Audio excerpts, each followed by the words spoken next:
another area of Death and Rebirth we'd like to focus on is just the manhwa craze that's happening right now. What is manhwa? Well, manga is Japanese comic books, essentially. You have a lot of anime that adapt manga, and that's where they get their story from. Manhwa is the South Korean version of this. So you have South Korean comics, webtoons, webcomics, and this is nothing new necessarily, but manhwa has as big of an audience as manga does, and just it doesn't necessarily have the same international audience. So Crunchyroll has kind of taken strides to bring manhwa to the people with their anime adaptations of shows like Tower of God, God of High School, and most recently Solo Leveling. This is a new show that's kind of become one of the biggest anime of 2024 so far, and it's really opening people's eyes to what manhwa can do. So what's so interesting about Solo Leveling is that it's set in a world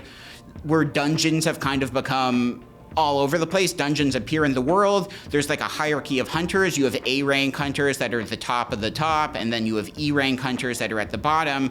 Basically, they go to these dungeons, they fight monsters, they get resources that help society, and then they also kind of make some money for themselves. So it's like this gig economy approach to dungeon hunting. And that itself isn't necessarily a new idea, but what Solo Leveling does is its main character, Sung Jin-woo, is an E rank hunter. He's kind of dead weight to his party.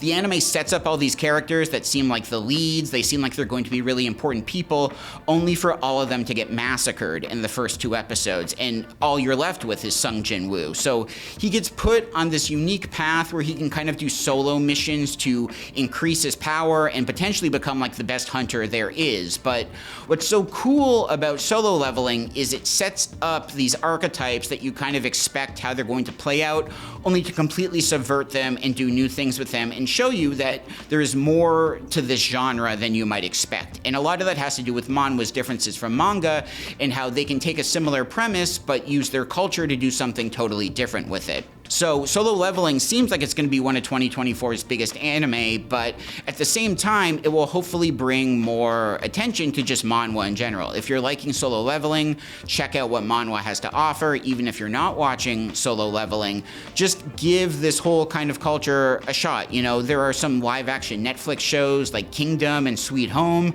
Those are based on manhwa, so there's more of a push for that, and it should be interesting to see if the success of Solo Leveling causes other anime studios to turn to manhwa for inspiration. We might be seeing a lot more of that rather than just the same adaptations of manga happening again and again. This is a whole new field that we can turn to for story, and it's an exciting rebirth of what's going on with these stories. So I think that's really cool, and we'll see what continues to come of it.